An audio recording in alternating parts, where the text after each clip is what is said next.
Moment de partage. Un moment d'échange d'expériences pour édifier la foi de notre prochain. Moment de partage. C'est Fizinga Moko.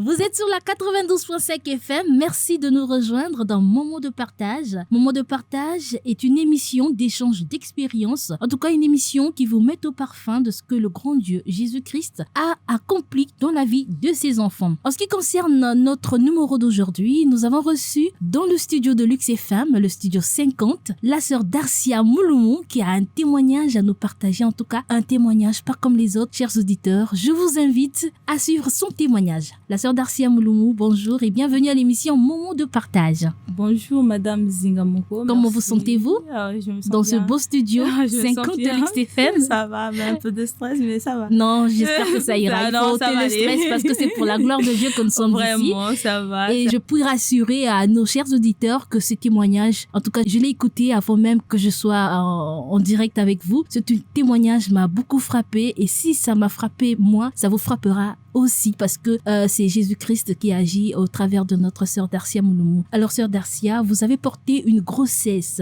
myomateuse. Ah oui. Alors pouvez-vous... Quand j'étais enceinte, bon, je ne savais pas que j'étais enceinte et il y a des gens qui me disaient tout le temps, mais toi, tu dois mettre au monde et tout. Même les gens qui m'interpellaient. Après, vous devriez mettre au monde parce qu'il y a un écart. Il y a un écart avec mon premier fils, oui, parce que mon premier fils a déjà 10 ans. Et après cela, ça a interpellé ma conscience. Et à un moment, j'ai commencé à sentir un peu, tu vois, les symptômes de la grossesse. J'ai parlé à la sœur. Je me permets de vous poser cette question. Est-ce que c'était un fait exprès pour vous de laisser passer toutes ces années sans pour autant Non, pas un fait bébé? exprès, mais j'avais des objectifs à atteindre. Ah d'accord. Parce que quand j'ai mis au monde pour la première fois, c'était pas vraiment dans des bonnes conditions. Je ne voulais pas, mais quand c'était arrivé, je ne pouvais pas faire autrement. On peut dire que vous avez eu une grossesse précoce. Précoce, voilà. C'est donc je ne pouvais pas faire autrement. Il fallait que je mette au monde. Et donc vous avez été surpris d'être enceinte et oui, après pour ma première grossesse ou bien non, le deuxième. Je sentais un peu de symptômes. Il fallait que j'en parle à la sœur Bienvenue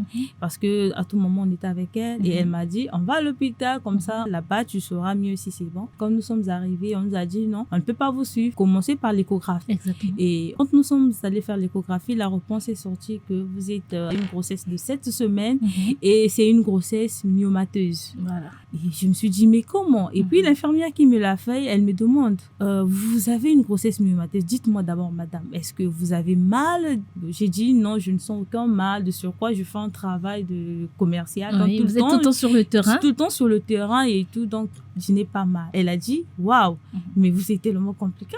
Après elle m'a demandé vous allez revenir pour continuer le témoignage. Je voulais juste préciser à nos chers auditeurs qu'une grossesse myomateuse est une grossesse accompagnée des myomes. C'est bien cela? Oui, c'est ça madame. Exactement. Ok. Après elle m'a dit non, il faut diminuer avec des marches et tout. J'ai dit ok, pas de problème. Après je me demande, je vais diminuer avec des marches comment? C'est mon travail. J'ai continué à faire mon travail. Je n'avais pas de mal et tout. J'ai commencé à faire des pesées depuis cette semaine. Depuis cette semaine, j'ai commencé à faire les pesées. Après quand la grossesse est arrivée il y a 4 mois de cela, j'ai commencé à sentir un peu mal et tout, des douleurs, mais pas atroces, des petites douleurs et tout. J'ai parlé chez la sage-femme qui me suivait, elle a dit vu que c'est une grossesse myomateuse, donc ce qu'on va faire chaque mois, tu fais des échographies comme ça pour suivre l'évolution de la maladie, bien sûr. Tout comment ça va faire. Je continue à faire. Quand je suis arrivée à 6 mois, c'est là où la douleur est devenue maintenant atroce. Voilà. Il y avait maintenant des fortes douleurs. Tout moment, je peux faire 2 semaines à la maison, 2 semaines, je dois partir à l'hôpital. Est-ce que vous saignez aussi? Mais ce qui était bien, non, je ne saignais pas. Donc c'est ça même, la sage-femme l'a trouvé étrange en moi. Elle a dit, mais les autres parfois, elles saignaient et tout. Mais comment chez toi, tu ne saignes pas malgré les douleurs, mais tu te tiens forte. Je n'avais rien du tout en dehors de cette douleur. Rien du tout. L'enfant aussi s'est porté bien. J'ai parlé chez la sœur Laura. Elle a dit, sœur, ne t'inquiète pas, Dieu est au contrôle, on va t'assister par les prières. Il y a aussi le frère Chris que j'avais parlé de ça et le Jack Magda qui connaissait le problème, ainsi que le pasteur. Toutefois, quand je partais à l'hôpital, je faisais un rapport chez le pasteur. Quand je suis arrivée à 7 mois, la sage-femme qui me suivait, elle m'a dit, bon, là tu as 7 mois, mais dès que tu arrives à 8 mois, je t'envoie chez le gynécologue. C'est lui qui me suit pendant mes grossesses et je suis arrivée à 8 mois. Elle m'a pris rendez-vous avec le gynécologue. Je suis arrivée là-bas, on a causé et tout. Le gynécologue a dit, d'accord, vu que tu es déjà à 8 mois, donc on a ajoute 2 semaines dessus et puis on va t'intervenir. J'ai dit pas de problème. Donc on a fixé une date. Parce que vous étiez proche de 9 mois. Voilà. Vous avez dit que le docteur vous a donné rendez-vous pour une intervention. Une intervention, oui. Et vous êtes arrivé le jour J. Le docteur vous dit non. Vous renvoie à la maison. Il m'a renvoyé. Il vous a fait savoir qu'il n'était pas prêt ou bien c'est vous qui n'étiez pas prêt? C'est lui qui n'était pas prêt. Il m'a dit ça va pas marcher. Vraiment repart pour toi. Après il m'a même grondé. Non, je t'avais pas dit. C'est comme si vous avez fait quelque chose de grave. Je suis repartie à la maison. J'ai dit à mon mari. J'ai même dit aussi à la sœur Laura, regarde, il a dit reste tranquille. On va seulement continuer de prier. Dieu est au contrôle. Donc vous avez eu autour de vous des gens qui vous ont soutenu dans des prières, mais aussi dans les conseils. Je vous dis, c'était exceptionnel. Vraiment. Bon, moi, ça, j'ai vu Dieu, comme me disait la sœur Laura et le pasteur, vraiment Dieu au contrôle. En fait, ils avaient tous le même langage. Je vous dis, tout le monde avait la même parole. Quand on me disait tout le temps, c'était ne vous inquiétez pas, ça va bien se passer. Quand je suis repartie à la maison, à 8 mois et 2 semaines, quand on attendait 9 mois pile, j'ai encore appelé le docteur. Il m'a dit, viens. Quand j'arrive, il me blâme encore. Non, moi, je t'avais pas dit qu'aujourd'hui, tout la repas. Ça, c'est le second rendez-vous. Le second rendez-vous. Je t'avais pas dit aujourd'hui, tout repas. Alors, une question avant de continuer. Ça me taraude l'esprit. Il faut bien que je vous la pose. D'accord. Avant que vous ne tombiez enceinte, saviez-vous que vous aviez des myomes? Non, je ne savais même pas. Je ne sentais aucune douleur. Voilà pourquoi même l'infirmière qui m'avait fait l'échographie, elle m'avait posé des questions. Est-ce que vous sentez les douleurs? Est-ce que vous avez toujours mal au bas-ventre? Je lui ai dit, je ne sens rien du tout. D'accord. C'est même ma première nouvelle. Quand je lui ai dit, c'est ma première nouvelle, elle a dit, waouh. C'est étonnant. C'est étonnant. C'est du jamais vu, hein? Elle m'a même dit, et la grandeur de maladie et l'enfant, tu ne pouvais même pas tomber enceinte. En fait, scientifiquement parlant, la maladie que vous aviez vous empêchait de concevoir, de porter l'enfant. Voilà. Maintenant, chose curieuse, c'est qu'il était bien, l'enfant était en haut et la maladie était en bas. Donc, vu que c'était une myome de l'utérus, donc l'enfant ne pouvait pas sortir. Donc, les myomes bloquaient la sortie de l'enfant. Voilà. Je comprends. Et donc, du coup, je ne pouvais pas mettre mon. Donc, même tomber enceinte, c'était difficile. Elle était vraiment étonnante. Elle me dit, bon, je ne sais pas si la grossesse, ça va grandir. Bon, je ne sais pas si ça va s'arrêter et tout. Peut-être si Dieu intervient. J'ai dit, je suis une fille de Dieu, pour ça, je n'ai pas peur. Vous avez gardé la foi. C'était ma réponse. Et quand je suis venue le premier jour, j'ai parlé à la sœur Laura. Elle m'a dit, Dieu au contrôle, n'aie pas peur. On va continuer de prier. Et c'est ça qui m'a fortifiée. Et le pasteur aussi a joué un grand rôle. Vraiment, le pasteur aussi a joué un grand rôle. Surtout quand je suis arrivée à 8 mois, j'avais tellement mal où je ne pouvais pas mettre mes pieds en haut ni en bas. Je restais allongée. Si je reste pendant 15 minutes après, j'ai très mal. Il y avait un moment quand je suis arrivée à 9 mois pile, c'est là où ça a commencé de me faire mal de 0h jusqu'à 8h du matin. Donc, imaginez-vous à 0h, je lui ai dérangé à 2h. Et après cela, j'arrive à 9 mois, 2 semaines, j'attends son appel. Il n'agit pas 2 jours après, je l'appelle. Vous parlez donc du gynécologue? Oui. À 10 mois, j'étais obligée de repartir à l'hôpital. Jusqu'à 10 mois, vous n'aviez pas des douleurs d'enfantement? Même pas des douleurs. Quand j'arrive, et puis il me dit, moi-même, je sais quand ça va se passer. Toujours en colère. Toujours en colère contre moi. Le jour même, j'étais avec mon mari. Il me dit, non, moi-même, je sais comment ça va se passer. Je sais quand. Donc, toi, tu peux pas me montrer mon travail. Après 2 semaines, c'est lui maintenant qui m'appelle. Il dit, donc demain tu viens. C'était un vendredi. Quand j'arrive le vendredi, il me dit j'ai pas besoin de te voir, tu viens lundi. Quand je repars le lundi, il dit montre-moi d'abord tes échographies. Quand je montre mes échographies, après il regarde, il dit merde, la date est déjà dépassée. C'était déjà 10 mois et 2 semaines, plus 5 jours encore. Il dit aujourd'hui là, on doit t'intervenir. C'est pas moi qui va intervenir. Tu iras à un autre hôpital, il y aura un autre docteur. J'ai dit mais comment? Un collègue à lui. Oui, il a dit c'est mon collègue, c'est lui qui va intervenir. Ce n'est pas moi. J'ai dit mais comment ça? Il dit vraiment c'est pas moi. Si ça te regarde, c'est pas moi. De toute façon, il prend le téléphone, il appelle. Vous? Devant moi. Il prend le téléphone, il appelle son collègue en disant que bon, je t'envoie une patiente, elle est malade, mais ce que tu vas faire, tu enlèves tout. Voilà. Vous enlevez la maladie et l'enfant. Oui. C'est ce que le docteur a dit devant moi. Il fait une note. Il me donne la note. Tu vas donner chez le docteur bien fermé. Je ne pouvais pas ouvrir. Et ça a commencé à m'inquiéter. J'ai dit, Seigneur, mais comment se fait-il? C'est la personne, même dans les prières, on a prié pour lui, pour que ça... Mais comment se fait-il le jour-ci, il nous envoie chez une autre personne? J'étais en train de m'inquiéter. Et puis, j'ai eu un sentiment d'aller voir la sœur Laura. Je suis allée, je me suis rendue là où elle travaille. J'ai dit, sœur Laura, regarde. Et c'est la sœur Laura qui me dit, oh, ne t'inquiète pas. C'est elle, docteur, ne t'inquiète pas. Faut pas avoir peur. Regarde, je le connais. Et je connais même là où il travaille. Il travaille avec un tel que je connais, je maîtrise bien. C'est quelqu'un de bien. Elle a commencé de me donner des conseils. C'est un professionnel. C'est un professionnel. N'ayez pas peur. Vraiment Dieu au contrôle. Elle dit, vas-y, on va prier. Elle a même prié. Je suis allée voir le Jack a prié. Le Jack Magda va prier.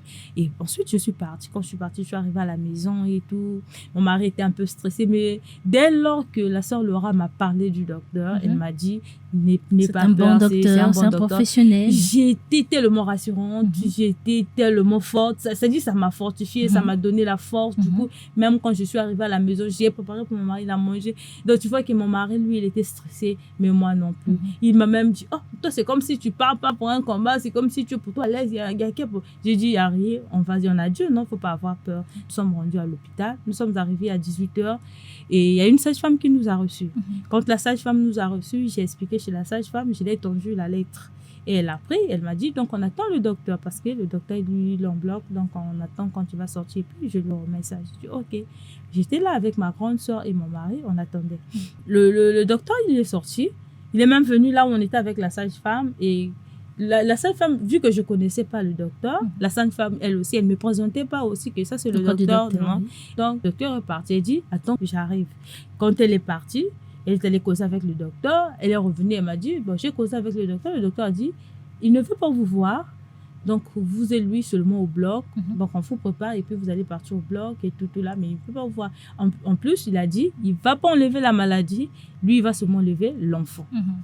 J'ai dit quoi? Mais il va seulement vous faire la césarienne pour l'enfant et non pour la maladie. J'ai dit pour l'enfant seulement et la maladie. Il a dit si vous voulez, vous revenez dans 6 mois. J'ai dit ça ne peut pas marcher. Parce que moi, si je suis venue ici et j'ai accepté qu'on puisse m'opérer, c'est pour enlever la maladie et non pour l'enfant. L'enfant, je pouvais bien mettre au monde normal. Mais s'il y a la maladie, voilà pourquoi j'accepte. Si ce n'est pas ça, je n'accepte pas. Non, toi, tu ne peux pas. J'ai dit vraiment, maman, excusez-moi, je sais que vous êtes quelqu'un de bien, vraiment ça, je n'accepte pas. Ma grande soeur a commencé, j'ai dit je n'accepte pas ça, j'ai dit non. Après, la sage-femme, elle est repartie encore vers le docteur. Le docteur aussi a refusé, a commencé à la compliquer. Elle a dit vraiment, j'ai essayé de parler, il ne veut pas, donc je ne sais pas quoi faire. Il y avait un anesthésien qui était là. Il m'a d'abord posé la question, est-ce que vous avez l'argent? C'est la première question que l'anesthésiste m'a parlé. J'ai dit oui, l'argent combien? Mais est-ce que si on vous demandait 500 000 pour enlever la maladie, et 50 000 pour l'enfant, est-ce que vous serez capable de le donner? J'ai dit, papa, peu importe l'argent que vous allez nous demander, on va vous le donner. Tout le monde me regarde. Toi, tu parles. Toi, tu peux avoir 500 000. J'ai dit, je vais voir. Après, il y a une sage-femme qui dit, oh, maintenant, si les gens commençaient de se préparer il y a longtemps, comment vous saurez? J'ai dit, d'accord, comme vous avez de l'argent, allez-y là-bas, vous réservez le sang, 2 poches de sang, et ensuite, on ne va plus vous le faire le soir. Est-ce que vous avez mal? J'ai dit, je n'ai pas mal. D'accord, vous n'avez pas mal. Au lieu qu'on le fasse la nuit, on le fera demain matin. J'ai dit, pas de problème, c'est mieux aussi la journée. Je suis partie pour aller réserver le sang. Quand j'arrive avec ma grande sœur à la banque de sang, on a même donné l'argent à la banque de sang. La dame là nous a donné un petit tube pour prélever le sang afin qu'on sache de quel groupe. Exactement. Voilà. Au moment où on sortait, c'est l'anesthésiste qui est revenu vers nous. Ah, madame, vraiment, j'ai fait de tout mon mieux. Le docteur a refusé. Le docteur a dit, vraiment, ça ne peut pas marcher. J'ai dit, merde, je suis seulement restée tranquille. J'ai dit, Seigneur, au fond de moi, je priais. J'ai dit, Seigneur, il y a ma grande sœur qui est comme ça, elle a monté. Elle parlait. Après, ça m'a stressée. J'ai commencé à pleurer. J'ai dit, mais je pleure pourquoi? J'ai appelé d'abord le docteur. C'est mon mari qui s'est rapproché. Il dit, mais il y a quel problème? Je lui ai expliqué. Il a dit non. Donc, appelle d'abord le docteur. J'ai appelé le docteur. C'est lui, le premier gynécologue. Le gynécologue qui me suivait. J'ai dit, docteur, regarde ce qui se passe. Quand je l'appelle, il me blâme même. Hein. Il dit, madame, regarde, je suis pas là. Mais c'est quand même étrange. Hein? Qu'est-ce qui s'est finalement passé entre vous et le gynécologue pour qu'il s'en prenne à vous chaque fois? Vraiment, je ne sais pas. Vraiment, ça, c'est que vous conversez au téléphone. Je ne sais pas. Au téléphone, on était parfois bien en cause. Vraiment, tu sens qu'il y a quelqu'un. Mais quand j'arrive près de lui, vraiment, c'est un problème. Au téléphone, maintenant, là, il sait de la montée. Il a parlé. Madame, vraiment, je vous ai dit, c'est pas moi qui va faire le travail, c'est lui. Avec moi, c'était fini. Je m'en fiche. Fais tout ce qu'on te dit. Si tu ne suis pas ce qu'il te dit, ça te regarde. C'est lui qui me dit. J'ai dit, Seigneur, mais qu'est-ce qui se passe? Après, quand il a parlé comme ça, j'ai compris qu'il y a un problème. J'ai dit, Seigneur, ça c'est un problème, mais moi je ne peux pas rentrer là-dedans. Après, c'est le pasteur qui appelait, il appelait par mon téléphone, c'est même mon mari qui l'a répondu parce que mon mari a senti que j'étais un peu stressée. Oui, parce que vous pleuriez déjà. Je pleurais déjà et mon mari a répondu, le pasteur l'a dit, qu'est-ce qui se passe? Mon mari a commencé à expliquer toute la situation chez le pasteur. Le pasteur a dit, mets le parleur, je vais parler à Darcia. Et quand on a mis le parleur, il m'a dit, Darcia, ne sois pas paniqué, Dieu est au contrôle. Reste tranquille, écoute ce qu'il dit, ne te panique pas, tout ce qu'ils t'ont dit là, fais-le, reste tranquille. C'est là où je dis vraiment, Seigneur, tu es content, comme tu l'as dit, par la bouche de ton serviteur. Je crois et je reste tranquille. Après, je suis allée dormir. Ça faisait autour de 22h. Voilà. La nuit aussi, je ne pouvais pas dormir. Tu vois, le lieu de l'hôpital, je ne pouvais pas dormir. Je faisais que prier. Vraiment, j'y ai prié comme il n'y en a pas. Vers 4h du matin, j'avais un peu sommeil. Je voulais un peu dormir. Et c'est le docteur lui-même, vraiment dans le couloir de l'hôpital. C'est lui qui criait. Oui. Mais elle est où, la sorcière là? Elle est la sorcière, la sorcière. C'est le docteur qui criait. La sage-femme a entendu et s'est réveillée vite. Elle est venue. Chef, vous cherchez qui? Mais la fille là, la sorcière là, elle est où? Quelle fille? Ah, c'est elle qui vous emmerdait hier la nuit là. Oh non, elle est là. Le docteur, lui, il est venu lui-même. Il vient me taper sur les pieds. Ah, réveillez-vous, sorcière que vous êtes. Allez-y vous préparer. Vous allez rentrer au bloc. Je suis restée trop. Je n'ai pas répondu. Je suis descendue, j'ai pris mes choses. J'étais partie rencontrer avec la sage-femme. Elle m'a préparé, elle a mis tout ce qui était possible à mettre. On m'a fait rentrer dans le bloc. Quand j'arrive au bloc, on m'a mis l'anesthésie. Et c'est le docteur qui rentre. Quand il rentre, il commence à parler lui-même. Sorcière que tu es. Tu m'as même pas laissé la nuit dormir. Tu faisais que m'emmerder dans le sommeil. Si on n'enlève pas ça, tu ne seras pas tranquille. Hein? Donc toi, tu veux que j'achète ta mort. Moi, je ne peux pas acheter ta mort. Laisse-moi faire mon travail. Je suis restée tranquille. Je ne parle pas. Aucune réponse. Aucune réponse. Vu qu'on m'avait pénalisé le bas et le haut, je pouvais tout mis voir. Sous anesthésie. Voilà. Oui. Et donc, tout, je pouvais anesthésie voir. Partielle, oui. Et donc, tout, je pouvais voir. Donc, quand tout se passait, je regardais. On enlevait l'enfant. Malgré ça, je priais au fond de moi. Je priais, je chantais. Quand je priais, je chantais. C'est après, c'est là où le docteur disait, mais toi, tu commences encore avec tes histoires d'hier. Hein? C'est ce que tu faisais hier, non? Tes histoires d'hier, tu as commencé encore ça. Tu m'as même pas laissé parler. Lui, il parlait, puis là, tu continuais à prier? Je continuais à prier. Voilà. Je ne parlais pas. Je continuais à prier. Après, il y avait un problème du sang. Quand on a enlevé l'enfant, il n'y a pas quelques minutes, je n'avais plus de sang. Vous avez perdu le sang? J'ai perdu le sang. D'abord, avant que je perde le sang, j'ai piqué une crise. On m'a fait réveiller. Après quelques minutes, il y a la tension qui s'est baissée. L'autre bras 4, 5 et l'autre bras 4, 3. Et quand on m'a mis l'oxygène, et le docteur est en train de dire non, allez-y chercher le sang, appelez sa famille et tout. Il y a ma grande soeur qu'on a appelée, allez-y chercher le sang. Et nous sommes restés là-bas et la fille a fini. Et après cela, et c'est le docteur qui me dit, toi tu pries où? D'abord, on m'a posé la question, j'ai prié à Soleil Couchant Tabernacle. Je lui ai répondu qu'on était dans le bloc. Tu pries au Soleil Couchant Tabernacle. Soleil Couchant, c'est quelle église? J'ai dit chez le pasteur Francis. Ah, c'est le pasteur Francis. Mais qui est l'homme qui est derrière toi? Aux cheveux à côté de ta tête là. Il y a un homme qui est là, c'est qui? J'ai dit, mais je ne sais pas, c'est vous qui voyez l'homme, c'est pas moi. Vous ne voyez rien? Je ne vois rien. Après, j'ai dit, toi, tu es seulement comme ça. C'est lui qui me dit, tu es seulement comme ça. J'ai commencé à prier, comme ça. Après, on a fini. Il a acheté un peu de calmants pour les perfusions à mamie. On a fini. Et ma grande soeur et mon mari est allé chercher le sang. Quand ils sont partis pour aller chercher le sang, d'abord, ils ont demandé à l'hôpital là où nous on était.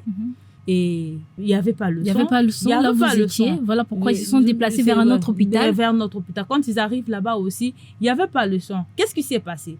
Il y a la sage-femme qui m'avait reçue. Elle est revenue de la salle pour venir me voir. Qu'est-ce qui se passe? Quand elle est revenue, elle a entendu un problème du sang. Ah, elle a dit, mais comment? Est-ce qu'ils sont allés là-bas? Là-bas, il n'y en a pas. Là-bas, il n'y en a pas. Ah, comment je vais faire? Attendez-moi, peut-être je peux trouver une solution pour vous.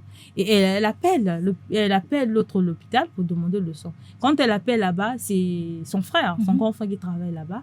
Et elle a appelé l'autre hôpital. On a dit non, c'est bon, il y a le sang. Mais non, tu dois faire. Oh non, il n'y a rien ici. Non, il y a, regarde, moi, la personne qui est là, c'est ma patiente, c'est moi qui la suivais. Vraiment, si tu ne fais pas tout ce que tu pouvais faire, pour moi, ça ne va pas marcher. Si je la perdais, comment tu vois mon travail, comment ça veut dire que je n'ai pas fourni d'efforts, je n'ai pas fait un bon travail.